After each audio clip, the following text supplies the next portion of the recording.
स्वागत है आप सबका मेरी भविष्यवाणियों की पुस्तक में। तो आइए हम आज के पवित्र वचन को पढ़ेंगे जो कि परमेश्वर के दास प्रेरित अंकुर यूसुफ नरूला जी के द्वारा लिखा गया है। आप अपनी घोषणाओं का फल हैं, जैसा कि गिनती की पुस्तक अध्याय 23 उसकी 23 आयत में लिखा है। निश्चय कोई मंत्र याकूब पर नहीं चल सकता और इज़राइल पर भावी कहना कोई अर्थ नहीं रखता, परंतु याकूब और इज़राइल के विषय में अब ये कहा जाएगा कि ईश्वर ने क्या ही विचित्र काम किया है। मेरे प्रियो, अगर हम बाइबल में देखें तो लिखा है कि याकूब के घराने पर कोई मंत्र काम नहीं कर सकता, यानी परमेश्वर के लोगों पर कोई जादू टोना काम नहीं कर सकता, क्योंकि ये परमेश्वर का अपने लोगों से वायदा है। लेकिन मसीही होने के बावजूद भी कुछ लोगों की जिंदगी में आज भी दुष्ट आत्माओं के अटैक होते हैं, क्योंकि वो वचन में से होकर प्रार्थना नहीं करते और घोषणा नहीं करते, इसीलिए परमेश्वर उनकी जिंदगी में काम नहीं करता। आज कुछ लोग ऐसे हैं जो हमेशा अपने जीवन में गलत घोषणाएं करते हैं, इसीलिए उनके कारोबार मरे हुए हैं, उनके परिवार भी टूटे हुए हैं। अगर कोई उनसे उधार पैसा मांगे तो वो कहते हैं कि हमारा कारोबार सही नहीं चल रहा, इसीलिए हमारे पास पैसा नहीं है।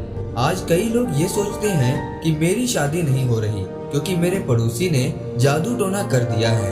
क्या आप जानते हैं कि आप अपनी घोषणाओं के फल हैं? बाइबल में परमेश्वर ने कहा कि मैंने तुम्हें सांपों और बिच्छुओं को रौंदने का और शत्रु की सारी सामर्थ्य पर अधिकार दिया है और किसी वस्तु से तुम्हें कुछ हानि न होगी। मेरे प्रियो, इसीलिए आज आपको सोने से पहले और उठने के बाद परमेश्वर के वचन के द्वारा सबसे पहले अपने लिए सही घोषणाएं करनी है, ताकि आपकी घोषणा के अनुसार आपकी जिंदगी में काम हो सके। याद रखें, जब आप बाइबल को पढ़ें तो हमेशा उसमें से उन वचनों को नोट करें जो आपके जीवन की परिस्थितियों से मिलते जुलते हों, और हर रोज उन वचनों को अपने जीवन पर घोषित करें। जब आप रोज रोज उन वचनों का अंगीकार करेंगे तो परमेश्वर आपकी घोषणाओं का फल देगा। जब हम दूसरा राजाओं अध्याय 4 उसकी 26 आयत को पढ़ते हैं तो लिखा है कि जब उस शुनेमिन स्त्री का बेटा मर गया था और जब वो अलीशा से मिलने गई तो रास्ते में गहेजी ने उससे पूछा, क्या सब कुछ कुशल से है? तब उस शुनेमिन स्त्री ने कहा कि हाँ, सब कुछ कुशल से है। अपने बेटे के मरने के बाद भी उसने उसके लिए सही घोषणा की और उसकी इसी घोषणा के अनुसार परमेश्वर ने अपने दास के द्वारा उसके मरे बेटे को जीवित किया। इसीलिए आपको भी परमेश्वर के वचनों के अनुसार अपने लिए सही घोषणाएं करनी है, ताकि आप में जो कुछ भी मरा हुआ है वो जी उठे और परमेश्वर आपकी घोषणाओं के अनुसार आपको आशीषित कर सके। आमीन।